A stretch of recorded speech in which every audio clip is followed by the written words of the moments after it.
Welcome to the Autobox tutorial. In this lesson, we will learn how to use Autobox to identify suspicious requests and how to mitigate an active attack. When the Autobox script is installed on your website, it will begin to monitor your first, third, and nth party scripts for behaviors that could potentially compromise your users.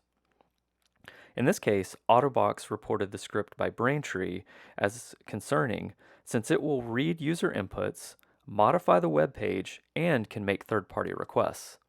In the detail view, you can expand each of these sections to see which inputs were being read and where it was sending the data. Autobox gives you the option to deny or accept this script directly in the detail view. Since this script is from Braintree, which is a partner of PayPal and part of our e-com solution, we can safely accept these behaviors. Now let's look at an active attack on our site.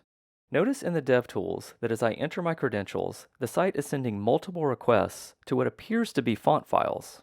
If you inspect these requests further, you will notice at the end of the URL, there's a string of encoded text, most likely the credentials I just entered. This is a typical type of data skimming attack, where the attacker is attempting to blend in with the normal traffic of the website. This is also what makes data skimming and MageCart attacks so difficult to detect manually. Now we will log back into Autobox, and we will see there is a new alert that is an action required. When you inspect the details of this alert, you will see that it has PII and credential harvesting risks. You can also expand to see that it's reading the usernames and passwords on the forms. When you expand the network requests, you will see that it's making a third-party request to a domain that is pretending to be Google. We can now create an access control list for our scripts. We noticed earlier that Braintree needed access to user inputs, but no other scripts required this level of access. We will create a rule that allows Braintree the proper access it requires while denying all other scripts from being able to read user inputs. Now let's take a look at what effect this had on my website.